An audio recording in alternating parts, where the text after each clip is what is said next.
राष्ट्रीय स्वतंत्र पार्टी पुराने पार्टी हो, कोनो नया पार्टी ना हो। जी जी एकरा से पहले 79 में 21 गो सीट ले पार्टी है। वो पार्टी के देखिए वन सूची के नाम उद्योगपति को लोग के पैसा चाहे जोन भी हिसाब से उद्योगपति के लड़का सबके रखे वाला नाम भदौ 23 और 24 के घटना बा। तो ये दोनों पार्टी ही लेवे के पड़ी। केपी ओली के खास नेतृत्व में सरकार है, उनका लेवे के पड़ी, जवाब देवे के पड़ी। जयप्रकाश जी बहुत भ्रष्टाचार कैनी, एकरा बाद में उज्यालो अभियान में घोटाला भइल, एकरा बाद में अपन ठेकेदार संगे अपने मिल के चलनी, एकरा बाद में अपने के जवन प्रतिनिधि रहे, जवन संसदीय विकास प्रतिनिधि जवन रहे, वो प्रतिनिधि अपने के बहुत विवादित रहल, ऐसे अपने के जनमत बहुत गिरल कह के और उ हिसाब से अपने के दूसर का चुनाव में दंडित कैल गेल कह के जनता के का नाम रहे। नेकपा एमाले के नेता लोग ही जबरदस्ती हमें के हरावेला काम कैले बा। विधि पत्ति से पार्टी ना चल नहीं चलत। विधि से पत्ति से नेकपा एमाले जब केपी ओली के जब नेतृत्व में आये तो विधि पत्ति तो उड़ा गई, विचार भी उड़ा गई। तो अब अपने के क्षेत्र में नेकपा एमाले रही कि ना रही? ना रही। नेकपा एमाले तो कोनो कीमत पर प्रसाद जिला जिला से ना कि बल्कि देश भर से पुराना नेता लोग के उच्च क्षमता नहीं के, अब हमनी नया नेता के खोजी में बानी। ए में अपने जनता के का कहे के चाहें? मनोज जी जौन बात प्रश्न कहनी, जनता ही हम ना बल्कि जनता ही, वहाँ प्रसाद क्षेत्र नंबर के जनता ही चाहे जिला के जनता ही विकास प्रेमी प्रसा में क्यों नेता बा तो जयप्रकाश थारू बा। लेकिन जयप्रकाश जी अपने एकदम सच बोली ने, अपने झूठ ना बोली ने, जनता ये सब बुझ रहा बा।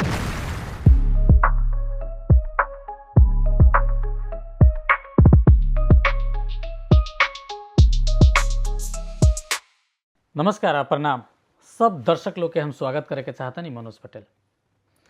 देश में निर्वाचन के सरगर्मी अभी एकदम बढ़ल बा और माघ के ठंडा भी संगे संगे बा, लेकिन माघ के ठंडा में निर्वाचन के गर्मी बा। हमनी के गांव से लेके शहर दूर दराज देहात तक ले निर्वाचन के ही चर्चा बा और हमनी भी कार्यक्रम चुनावी दंगल लेके आयल बनी अपने लोग के आई निर्वाचन संबंधी तमाम ताज़ा अपडेट देवे खातिर और निर्वाचन में सहभागी भइल नेता लोग के एजेंडा, उ लोग के रोड मैप, उ लोग अपने के घर दैलो में कैसे आ रहा बा, ये तमाम विषय वस्तु पर हमनी बहस और छलफल चला रहा बनी। आज हमरा संगे बहुत ही पुराना कम्युनिस्ट आंदोलन के एगो नेता और अभिन्न प्रचंड माधव कुमार नेतृत्व के जौन पार्टी बा नेपाली कम्युनिस्ट पार्टी, ओ में आबद्ध होके पर्सा निर्वाचन क्षेत्र नंबर 4 से चुनावी मैदान में एकदम भिड़ंत में वहाँ सहभागी बानी। अपने भी बूझ गए होगा, हमनी संगे अभिन्न अतिथि के रूप में बानी स्टूडियो में जयप्रकाश थारू जी, निर्वाचन क्षेत्र नंबर 4 पर्सा जिला से, वहाँ नेपाली कम्युनिस्ट पार्टी के तरफ से उम्मीदवार बानी। उनकरा से उनकर ये चुनावी सरगर्मी और चुनाव में जनता के बीच में कैसे जा रहा बनी, ये तमाम विषय वस्तु आज उनकरा से साझा करे के हम प्रयास में बानी। सबसे पहले जयप्रकाश जी के हम स्वागत करें। जयप्रकाश जी अपने के हमनी के ये चुनावी दंगल कार्यक्रम में स्वागत बा। सबसे पहले नमस्कार और धन्यवाद जी। तब शुरू हम निकल जाओ। शुरू के प्रश्न हमारे ये बा कि अपने चुनाव लड़ल बानी, कैसन फील हो रहा बा? पहले भी अपने चुनाव लड़ रहनी, पहले के चुनाव के और इस साल के जौन चुनाव हो रहा बा, इस चुनाव में थोड़ा सा अंतर मत भिन्नता भी आयल बा कह के बात सब आ रहा बा, का बा थोड़ा अपन अनुभव बताएं। बहुत सांदर्भिक प्रश्न कहने मनोज जी, धन्यवाद बा। सबसे पहले अपने के रेडियो मार्फत, अपने के संचार मार्फत पर्सा के क्षेत्र नंबर 4 के संपूर्ण मतदाता लोग के हम नमस्कार करे के चाहतनी और निवेदन भी करे के चाहतनी कि अभी जौन सांदर्भिक प्रश्न कहनी, अभी के समय, अभी के जेएनजी के आंदोलन के बाद में जौन परिवर्तन के अभी जौन मांग बा, परिवर्तन केवल नीति में ना व्यवहार में साबित होके देखे लोग चाहता का। तो वही हिसाब से अभी जेएनजी के जौन मांग रहे, भ्रष्टाचार मुक्त देश हो गई चाहिए, कुशासन ना सुशासन हो गई चाहिए। ई जौन दू एजेंडा एजेंडा तो 3 गो लेके चल रहे लोग। एगो सामाजिक संजाल जो बंद रहे जी जी जी, ऊ कर फुकवा करे के, तो फुकवा तो खैर हो गई, लेकिन अभी भी थोड़ा राजनीतिक परिवर्तन की भी बात रहे। अब हाँ राजनीतिक परिवर्तन के भी, तो उससे काल के दिन आज के दिन बहुत फर्क बा। आज के समय मार्क्स से उहे कहले बा, मार्क्सवाद के हमनी के सिद्धांत जी, जी, अनुसार चल जाला। जी जी मार्क्स उहे कहले बा कि ठोस वस्तु के ठोस विश्लेषण करके वे समय अनुसार अपन रणनीति बना के चले के। तो अभी के समय के, देश के समय के मांग, समय के पुकार, आमूल परिवर्तन के सोच, जो भ्रष्टाचार मुक्त के देश बनाए के अभियान। सुशासन ही देश कायम करे खातिर अभी के अनिवार्य बा। तो और ये उ अपने अनिवार्यता जो में ये अनिवार्यता के बात कहनी है, देश में से भ्रष्टाचार खत्म करके सबसे बड़का हमनी के देश के एगो थब्बा लागल बा कि यहाँ बहुत भ्रष्टाचार बा।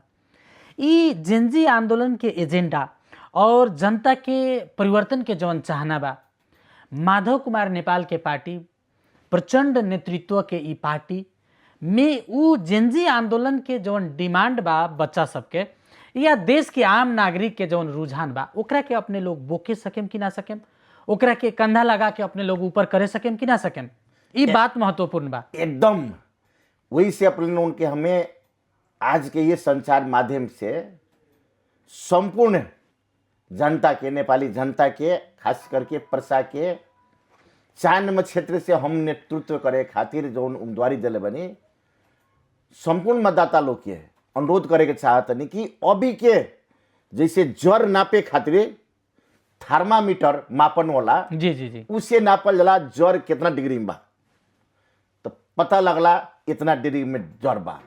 वो सही किस्म से राजनीति के मापन करे खातिर वास्तव में खाली बोली में बा कि व्यवहार में करके दिखाओ तालू।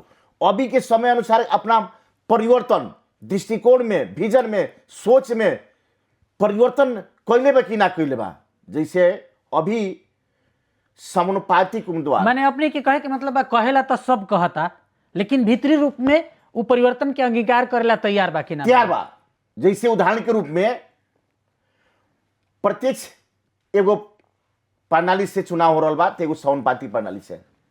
समानुपातिक निर्वाचन प्रणाली में जौन वन सूची में नाम नेपाली कम्युनिस्ट पार्टी जौन दर्ता करौले बा, उनमें देखल जाओ सामूहिक समानुपातिक हिसाब से जेएनजी के भी, दलित के, महिला के, मुस्लिम के, थारू के, खस ब्राह्मण क्षेत्र के सब सब नया अनुहार दर्ता भइल बा। लेकिन नेताजी, लेकिन और जी, पार्टी जी, में देखल जाओ एगो मनोज जी, जी जी, अपने के संचार माध्यम जानकारी करावो चाहतनी, हालांकि सब लोग के जानकारी बा, खाली समझना मात्र करावो चाहतनी। जी जी जी, एगो बहुत बड़ा बोल्ड निर्णय, जे एक बार माननीय हो गइल बा, चाहे मंत्री हो गइल बा, दोबारा ना मिली कह के, ये एगो नेपाली कम्युनिस्ट पार्टी हमने के बा जौन की समानुपातिक के उम्मीदवार के वन सूची में नाम दर्ता वो तरीके से दोहरेले करो। नहीं खेलोग, वो तरीके से करो, दोहरा के नाम बने के मिली कह के वो लोग खारिज कर देले बा। खैले बा। जी, जी। लेकिन और पार्टी के देखल जाओ ना, परिवर्तन में खाली बड़ा बड़ा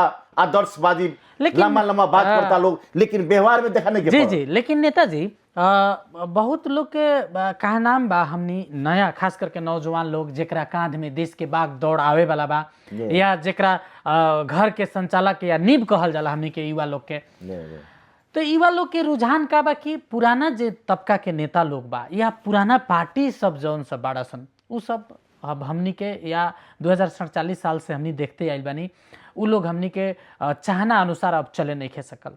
बहुतों लोग नेपाली कांग्रेस से, प्रचंड के नेतृत्व के पार्टी, कम्युनिस्ट पार्टी से, या पुराना जौन पार्टी सब बा, उ पार्टी सब के आकर्षण जनता के बीच में घट गइल बा कह के कहता लोग। अपने तो ग्रामीण इलाका में क्षेत्र नंबर 4 के जौन विकास के चाहना, अपार संभावना बो के एगो क्षेत्र जौन बा, क्षेत्र नंबर 4 पर्सा जिला के, वहां से अपने चुनाव लड़ रहा बानी। का बा जनता के रुझाव? जनता के रुझाव का बा देखल जाओ। अब बात तो बड़ा लंबा चुनाव महिला पर करी लोग, जी जी जी, लेकिन जौन वास्तव में काम और करनी व्यवहार में करके चलला लोनु, वह व्यक्ति सफलता प्राप्त करला। जैसे उदाहरण के रूप में अभी हम देनी है, और पार्टी के जौन किस्म से समानुपाती के उम्मीदवारी दिले लोग कहाँ ना कहाँ सब पुरन के अनुहार दिले बा लोग। जी जी बदलाव तो नहीं के लोग। हमनी के नेपाली कम्युनिस्ट पार्टी नया सोच के साथ में अभी जौन जेनजी के भावना, जेनजी के मांग, अभी के समय के पुकार, समय के चाहना अनुसार से अपन दृष्टिकोण में चेंज करके व्यवहार में करके चलता लोग। वही से साबित होता कि वास्तव में व्यवहार से, दृष्टिकोण से, अपने के सोच से- पार्टी जेनजी के पुस्ता के धारणा अनुसार या जेनजी पुस्ता के आकांक्षा चाहना अनुसार अपने के पार्टी परिवर्तन होकेला या परिवर्तन होके आइल बा? आइल बा।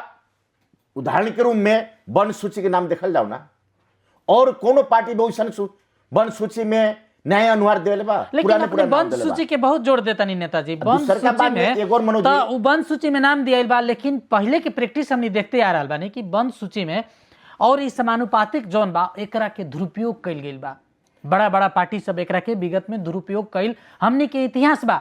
अपन नाता गोता, हित कुटुम, यार दोस्त लोग के, अपन जुआई भांजा, कौन कौन नाता जोड़ के लोग समानुपाती में ओकरा के दुरुपयोग कइल इतिहास बा। वो में अपने के भी पार्टी तत्कालीन एकीकृत समाजवादी पार्टी कहीं तब या नेकपा माओवादी पार्टी कहीं तब इहो अछूता नहीं है। तो अब किरदाल नाम तो दियाइल बा, लेकिन फिर बाद में वैसने रवैया होई कि देखिए, आदमी जे दौड़ी नु वे हारी। काल के कमी कमजोरी भइल, जिगरे चलते नहीं जेनजी आंदोलन भइल। जी जी जी इतिहास बोकल 10 बरस जनयुद्ध करल व्यक्ति लोग, गणतंत्र के पिता पुष्पकमल दाहाल अपन पार्टी त्याग करके, चाहे माधव कुमार नेपाल उतना अनुभवी व्यक्ति पूर्व प्रधानमंत्री भइल झलनाथ खनाल, चाहे प्रचंड, चाहे भीम रावल, चाहे वामदेव गौतम, चाहे नारायण काजी श्रेष्ठ, सब अनुभवी व्यक्ति लोग अपन कमी कमजोरी स्वीकार करके नया सोच के साथ में परिवर्तन अनुसार अपना परिवर्तन करके सोच अनुसार से चले के काम के लिए जिकर नाम ई नेपाली कम्युनिस्ट पार्टी या तारा छापाइल हो। ई तो अभी के मांग अनुसार, समय के पुकार अनुसार से अपना ढाल के चलता लोग का। और पार्टी देखी ना, ये नेपाली कम्युनिस्ट, नेपाली कांग्रेस पार्टी देखी, पुराना नाम दिले वालों।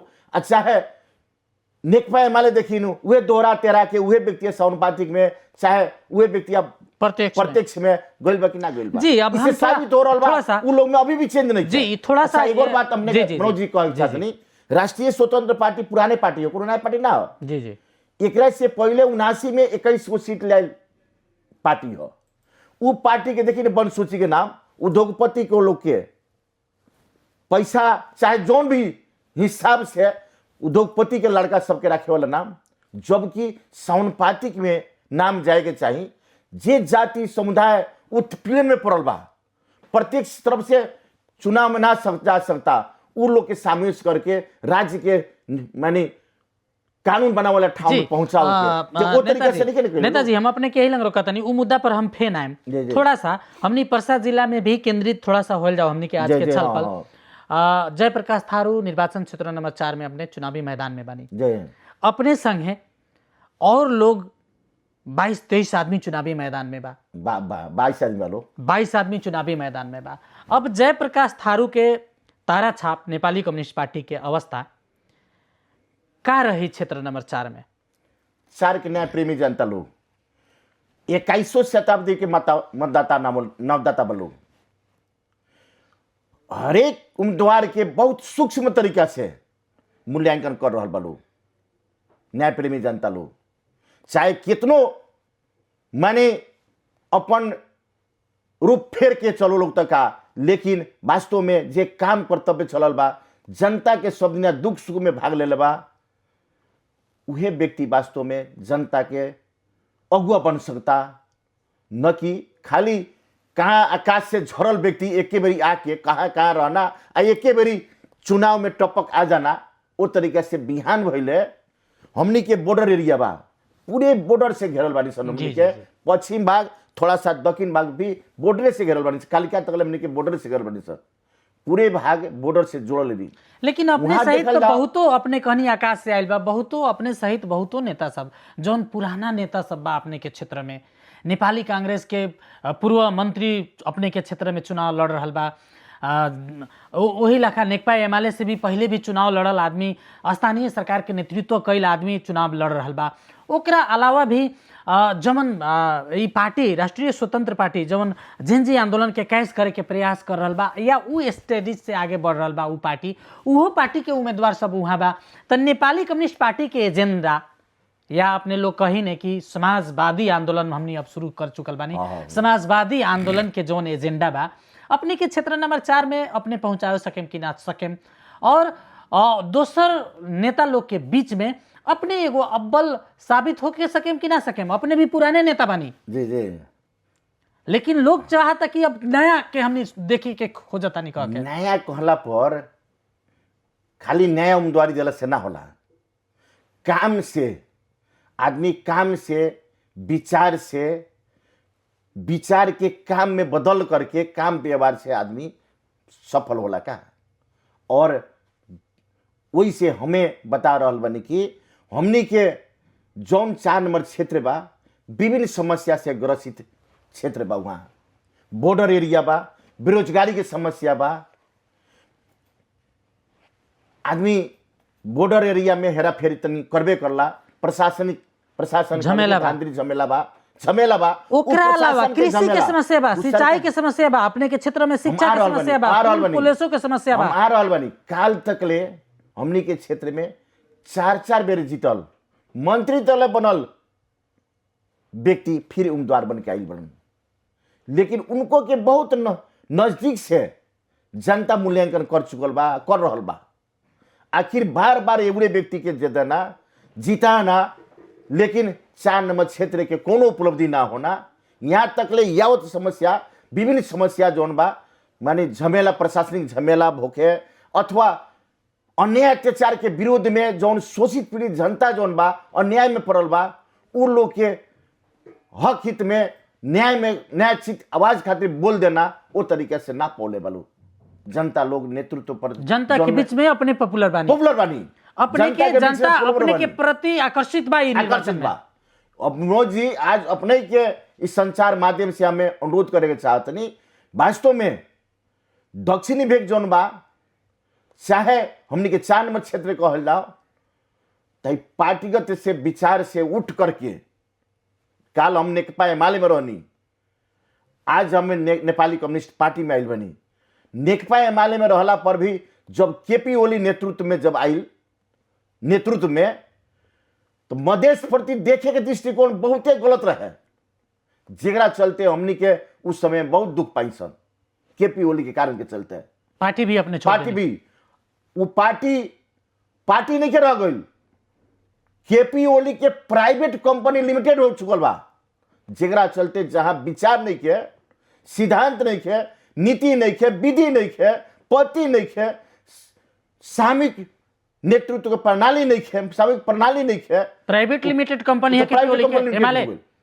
लेकिन एमाले के यहाँ के नेता लोग से हमनी के बातचीत होला तो वो लोग कहता कि चारों क्षेत्र हमनी परसा जिला में लाल कर रहल बानी, तो परिणाम आई तो थान लग जाई, हर क्षेत्र में नेकपा एमाले के उम्मीदवार से टक्कर बा। यही जग सुन लो के 1 नंबर क्षेत्र के नागवा में नेकपा एमाले के उम्मीदवार साथे जनता का कोइल सुन ले हो के नु, तो ओइ से जनता नेकपा एमाले के अब नहीं के चाहत, एमाले के साथ में जनता नहीं है, नेपाली के क्षेत्र में भी नहीं है, नेपालियों के कांग्रेस के साथ में नहीं है, वही उम्मीदवार, खाली वही उम्मीदवार। दोसर बुझाता जिम्मेदार है, एगो राणा काल में राणा शासन के हटाल गई, राजतंत्र में राजा के हटाल गई, इनकर तो जिम्मेदारी हो गई बा। वो तरीके से जनता के मनोभावना, जनता के विचार, जनता के सोच में वो तरीके से आइल बा का न कुछ करना। गांव में एगो ठेकेदार एक हुआ पकड़ ले बड़न, कोनो काम पड़ी, समस्या पड़ी तो जाओ फलना से बात करा हुआ, वो अपन जो अगुआ उनका ठेकेदार बा उनका से बात करके आओ तो हमें लगा हुआ। तो ये तरीके से जोन जनता के मतदाता के गुनासो जोन बा उकई के वास्तव में संबोधन करे नहीं के सकल, काल काम करके व्यवहार में नहीं देगा सकल। हम प्रदेश संविधान सभा में 70 साल में जनता के मैंने जे हो से हमें के आवाज उठौनी, 70 साल में हम संविधान सभा, दूसरों संविधान सभा में चुनाव जीतनी। पहले क्या कर्तव्य रहे हमने के संविधान बनाना, 2 वर्ष के भीतर में हम संविधान बनौनी। 2 वर्ष के संविधान बनौला के बाद में मधेश आंदोलन होंगे ताता रहे, ये वीरगंज, ये सदर मुकाम 1 वर्ष तक हम ना होना सके। लेकिन वो मेरा बहुत भ्रष्टाचारी जयप्रकाश जी बहुत भ्रष्टाचार कैनी, एकरा बाद में उज्यालो अभियान में घोटाला भइल, एकरा बाद में अपन ठेकेदार संगे अपने मिल के चलनी, एकरा बाद में अपने के जवन प्रतिनिधि रहे, जवन संसदीय विकास प्रतिनिधि जवन रहे, वो प्रतिनिधि अपने के बहुत विवादित रहल, ऐसे अपने के जनमत बहुत गिरल कह के, और उ हिसाब से अपने के दूसर का चुनाव में दंडित कैल गेल कह के जनता के का नाम रहे। नहीं, हमें प्रदेश में उस समय में हमें क्षेत्र में प्रतिनिधि सभा में केपी ओली नेपाली नेकपा एमाले के पार्टी में जब रहनी, हमें उस समय में भी हमें के प्रतिनिधि सभा में टिकट दिले रही लोग, तो उस समय भी हमें 74 में हम जीते रहती, 79 में जीते रहती, लेकिन हमें के टिकट ना दे लोग, जबरदस्ती हमें के ले जाके प्रदेश सभा सदस्य में जनता से मन क्या रहल, हम से अंतर्घात से नेकपा एमाले के नेता लोग ही जबरदस्ती हमें के हरावेला काम कर ले, विधि पत्ती से पार्टी ना चलत, विधि से पत्ती से नेकपा एमाले जब केपी ओली के जब नेतृत्व में आयल तो विधि पत्ती तो उड़ा गई, विचार भी उड़ा गई। तो अब अपने के क्षेत्र में नेकपा एमाले रही कि ना रही? ना रही। नेकपा एमाले तो कोनो कीमत पर प्रसाद जिला से ना कि बल्कि देश भर से। क्षेत्र नंबर 4 के हम स्पेशल बात करें जयप्रकाश जी, जहां अपने खड़ा बानी सारा कम्युनिस्ट लोग उहे खड़ा रही। जहां जयप्रकाश थारू खड़ा रही, सारा कम्युनिस्ट लोग क्षेत्र नंबर 4 में वही लंका एकदम खड़ा रही लोग। वो तरीका से कैसे जयप्रकाश थारू के आचरण विचार काम कार्रवाई से मन जीते में हम सफल भइल बनी। वहां 4 नंबर क्षेत्र के जनता जयप्रकाश थारू ही व्यक्ति वैसन बाड़न की हार कर भी। अब एक दो संक्षिप्त जनता के साथ में बाड़न। संक्षिप्त में हम अपने लेख से ले हम अब एक दो तीन ठो बात हमने के कार्यक्रम के अंत भी आगे बानी। सांसद लोग के प्रतिनिधि सभा सदस्य लोग के मेजर काम बा कानून बनावे के जी। ई कानून मधेश के जनता के मैत्री, मधेश के विकास के मैत्री, मधेश एगो कृषि प्रधान प्रदेश बा, कृषि मैत्री अपने लोग बनावे सकेम कि ना सकेम, दूसर का बात। और तीसर का बात जवन सामान्य जवन एगो रोजी रोटी के सवाल अपने कहनी है, रोजगारी के समस्या, एकरा अलावा भौतिक पूर्वाधार विकास के में भी अपने के क्षेत्र पिछाड़ी बा। अपने के क्षेत्र के स्कूल के समस्या जर्जर बा, सड़क के समस्या जर्जर बा। ये तमाम चीज सबके जयप्रकाश थारू लगे संबोधन करे के क्षमता नहीं खे कह के जनता लोग कह रहा बा। ऐसे वैसन नेता के खोजी में बा वो लोग कह रहा बा। अब पुराना नेता लोग के उ क्षमता नहीं खे, अब हमनी नया नेता के खोजी में बानी। ए में अपने जनता के का कहे के चाहे? मनोज जी जौन बात प्रश्न कहनी, जनता ही हम ना बल्कि जनता ही, वहाँ प्रसाद क्षेत्र नंबर के जनता ही चाहे जिला के जनता ही विकास प्रेमी प्रसा में क्यों नेता बा तो जयप्रकाश थारू बा कह के संबोधन करला लोग। हमें जब 70 साल में जीता रहनी, संविधान बनौला के बाद में 1.5 वर्ष के टाइम मिलल। उस समय में सुपौली गाविस, तत्कालीन सुपौली गाविस, तत्कालीन जगन्नाथपुर गाविस, शंकरसरिया गाविस, सब टापू में रहे लोग। तीनों गाविस टापू में रहे, रास्ता ना रहे, पुल ना रहे, पानी आ गए पर ए पार से ओ पार सदर मुकाव आवे के ठाव ना रहे। पानी है, बाढ़ अला पर पानी अला पर हेले ना कर सके लोग। नौगावा जौन बा अपने के ओरिया भी उन्हें 6 बार कैले रहे ओरिया। ई सब पुल पुलेसा जितना बनाओ के हम सफल भइनी, अपने के पहल जी। परसा जिला के ग्रामीण भेग में कालो पत्र के शुरुआत करे वाला जयप्रकाश थारू है। इलाका प्रशासन, जिला प्रशासन यहाँ रहे, इलाका प्रशासन परसा जिला में कोई ना रहे। जनता के सरल और सहज तरीका से जनता का अनुभूत होने गरी छीटो छरी तो हो वो तरीका से हमें 4 पालिका के इलाका प्रशासन सुपौली गाविस में, सुपौली गांव पालिका, सुपौली में जो जिला बनी स्थापना करवाई अपने के ओमे भूमिका में अभी भी उतने ना। अगला विजन देखी नापी और मालपोत कर डाले, वहां हम ले जाए। दूसर का बाद में सबसे वास्तव बन गई कृषि कहनी। कृषि वास्तव में कृषि प्रधान देश है, लेकिन सरकार अभी तक कृषि में लगानी नहीं के करत। कृषि में जे भी किसान खेती कर रहा बा, जौन भी फसल लगावता के करवा के बियान के करवे खा रहा बा। जौन लागत जोड़ल जाता, आमदनी जोड़ल जाता, तो लागत बेसी होता आमदनी कमे होता बरोबर हो जाता खाते पीते। वही स्थिति होता माने किसान के हालत। जी जी जी। जब तक ले किसान के हमनी के ई मधेश कहल जाओ उर्वर भूमि बा, उर्वर भूमि भइला के चलते कृषि में हमनी के विधि बना के, नीति बना के, संविधान में नीति बना के, वो तरीके से कानून बना के, नियम बना के प्राथमिकता ना देहल जाए। जैसे हमार अपन विजन बता रहा बनी, सोच दृष्टिकोण बता रहा बनी। कृषि में अपने सबसे पहले सिंचाई में ध्यान देवे पड़ी। सिंचाई खातिर खाली आकाशीय खेती के पानी ना, अपने हई भूमिगत जल सिंचाई के पानी ना, उस पानी से ना हो। अब पानी नीचे चल गई, सतह नीचे चल गई, सतह नीचे बोरिंग जड़ान करे पड़ी, मोटर के विद्युतीकरण सब व्यवस्था करे पड़ी, सब निःशुल्क करे पड़ी। यहाँ तक ले भी हम अपन सोच रख ले बनी, हमार परसा के 4 नंबर क्षेत्र में किसान खातिर पूरा अपन संसदीय कोष के जोन बजट हो सबसे पहले कृषि में लगानी करे के। जितना भी पोल कृषि के सही समय में सिंचाई, मल, खाद, बीजन सारा व्यवस्था अपने के एजेंडा में बा। हाँ, एजेंडा में बा। जी जी। दूसर का बाद में जौन अभी बेरोजगारी समस्या बा, मानी अभी हमने के हुलाकी बाटो बनल बा, हुलाकी बाटो बनल के औद्योगिकरण के विकास करे के, कृषि में आधुनिकीकरण करे के विकास करे के, दूसर का उद्यमशीलता के, व्यवसायिक खेती में चल जाए ना। कृषक लोग के व्यवसायिक खेती खाली धान गेहूं परंपरागत खेती हो गई, आमदनी से लागते बेसी लग जाता। वैसे व्यवसायिक खेती, तरकारी खेती, जैसे आलू की खेती भइल, प्याज के खेती भइल, तरकारी खेती अनुदान दे के किसान सबके प्रोत्साहन देवे के करावे के, जो उनकी चलते ओकरा खाली कोल्ड स्टोर के भी व्यवस्था करे के, जो उनकी चलते सुरक्षित रहू। एक तरीका से हमार विजन बा, सोच बा। अभी भी देखी फरसा के अपने के ठोरी गांव पालिका एगो बा, जो उनकी पश्चिमी भेग बा, वार्ड नंबर 1 पड़ला। वहां ढेड़ू खोला और झींगे खोला, 2 खोला 6 बार कैले बा।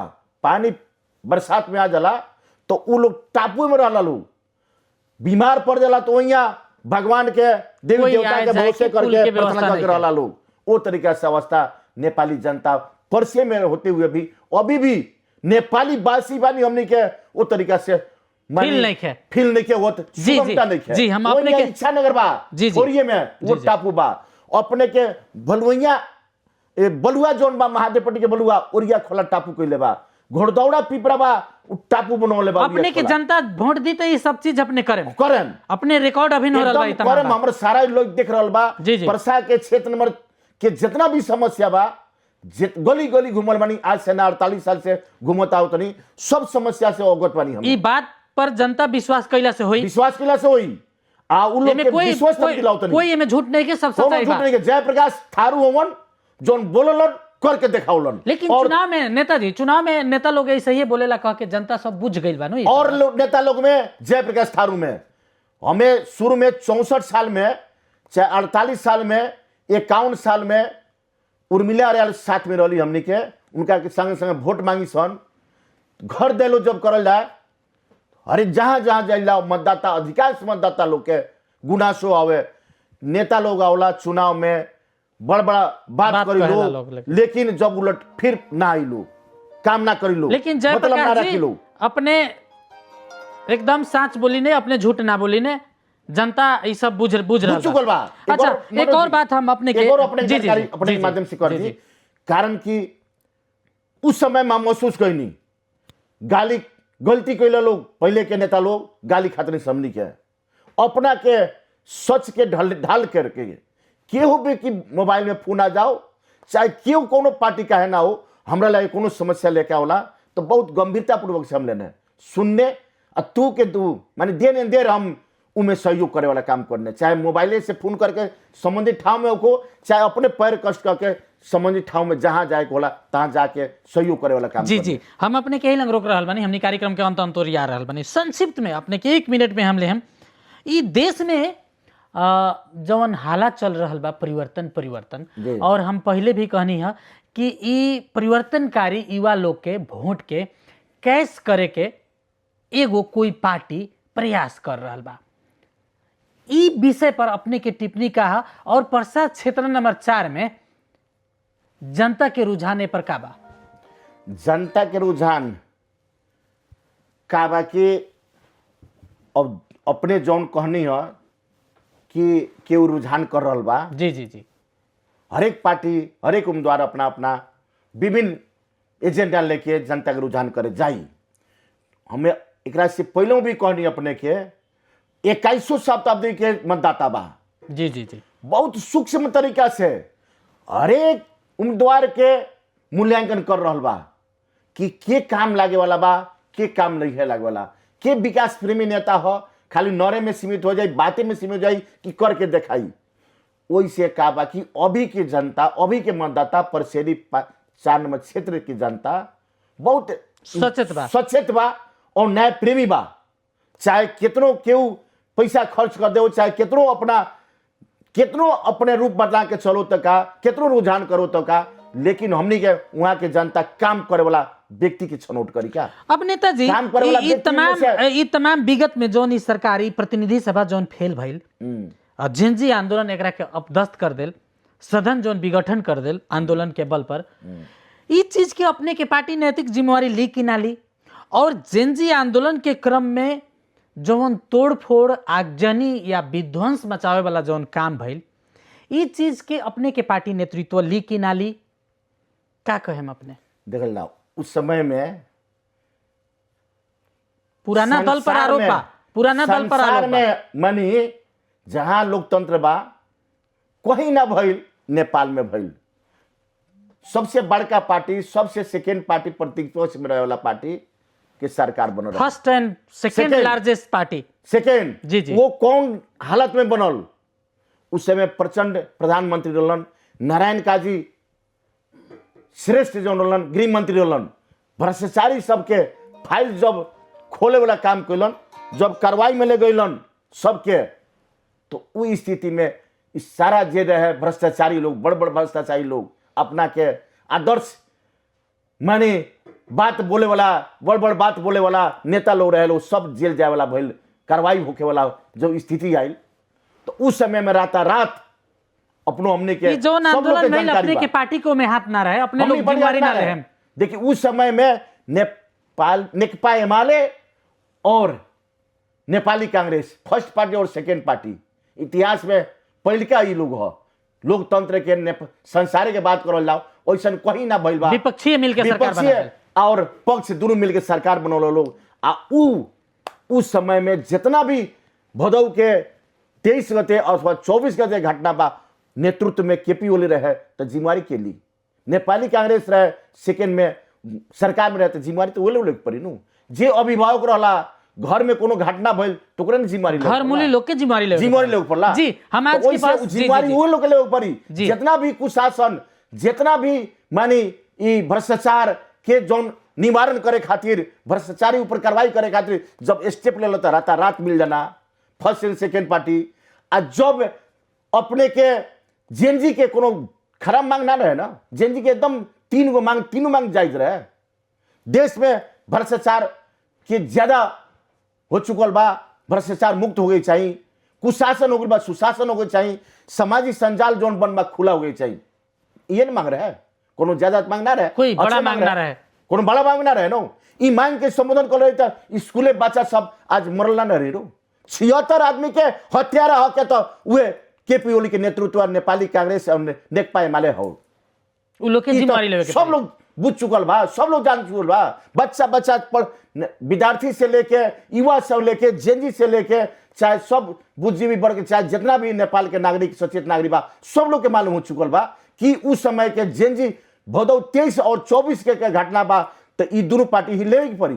केपी ओली के खास नेतृत्व में सरकार है, उनका लेवे की पड़ी, जवाब देवे की पड़ी। जी हाँ, ये तरीका से गैर जिम्मेवारी आज के बहस इस अवस्था में पहुंचल। आज के बहस हम यही लंग रोके के आगे चाहता नहीं अपने से। अपने अभिन्न चुनावी दौड़ाहा में बनी, चुनावी दौड़ाहा के क्रम में अपने के मतदाता के बीच में, अपने के क्षेत्र में ही हमनी आयम और वहाँ भी अपने के एजेंडा के विषय में हमनी छलफल करें। आज के खातिर हमनी के समय उपलब्ध करा देनी है और इस संक्षिप्त थोड़ा सा जनता के जिज्ञासा, ये हमार जिज्ञासा ना रहा, जनता के जौन बात रहा वो एगो हम माध्यम रहनी है, अपन विचार के साझा कर देनी है। बहुत बहुत धन्यवाद बा अपने के। धन्यवाद अपने लगायत संपूर्ण यूनिट के, अपनो हमर विचार अपने के टेलीविजन मार्फत जौन मीडिया मार्फत जौन प्रसारण करे में सहयोग कर देनी अपने लगायत संपूर्ण यूनिट के हम धन्यवाद देवे के चाहतनी। और आज संपूर्ण प्रसा के क्षेत्र नंबर 4 के न्याय प्रेमी जनता मतदाता लोग के हम हाथ जोड़ के अनुरोध कर रहा बनी कि रुअलवन सोच विचार करके योग्य सक्षम जे वास्तव में अनुभवी बा व्यक्ति अपन उनके बीच में जब भी साथ दे वाला बा उ लोग तरीका से केवल नेकपा जो नेपाली कम्युनिस्ट पार्टी के चुनाव चिन्ह तारा छाप बा, तारा छाप में वोट दे के चलन लोन अब वोट दे के चलतनी जयप्रकाश थारू के जीत ना हुई, संपूर्ण परसा क्षेत्र में 4 के संपूर्ण जनता के जीत हुई। और रोवल उनके वोट देहल कभी भी सिर निवरे वाला काम हमारा तरफ से ना हुई। रोनू जब भी सिर खड़ा रही उस तरीके से हम प्रतिबद्धता रोनू के बीच में करते हुए सब लोग में हम नमस्कार करतनी और धन्यवाद देवे के चाहतनी। अपने भी संपूर्ण यूनिट के धन्यवाद देते हुए जी बहुत धन्यवाद। जयप्रकाश थारू नेपाल कम्युनिस्ट पार्टी निर्वाचन क्षेत्र नंबर 4 से वहाँ उम्मीदवार बनी। अपन अभियान में अपने सफल होके हमनी के तरफ से शुभकामना बा। और ये चुनावी दंगल अभी तक हमनी के देख के बैठ रहा तमाम दर्शक और श्रोता लोग के हम बहुत धन्यवाद देवे के चाहतनी। और ऐसने उम्मीदवार सब लोग से तमाम उम्मीदवार से हमनी पारा पारी ऐसने बहस करे के प्रयास कर रहा बनी चुनावी दंगल में अपने आई और अपने के छलफल बहस कैसन लाग रहा बा अपन अमूल्य सलाह सुझाव भी देवल जाए। आज के खतिरा परसा निर्वाचन क्षेत्र नंबर 4 के उम्मीदवार जयप्रकाश थारू जी के साथ में मनोज पटेल हम कार्यक्रम संचालक चुनावी दंगल के विदा चाहें। नमस्कार।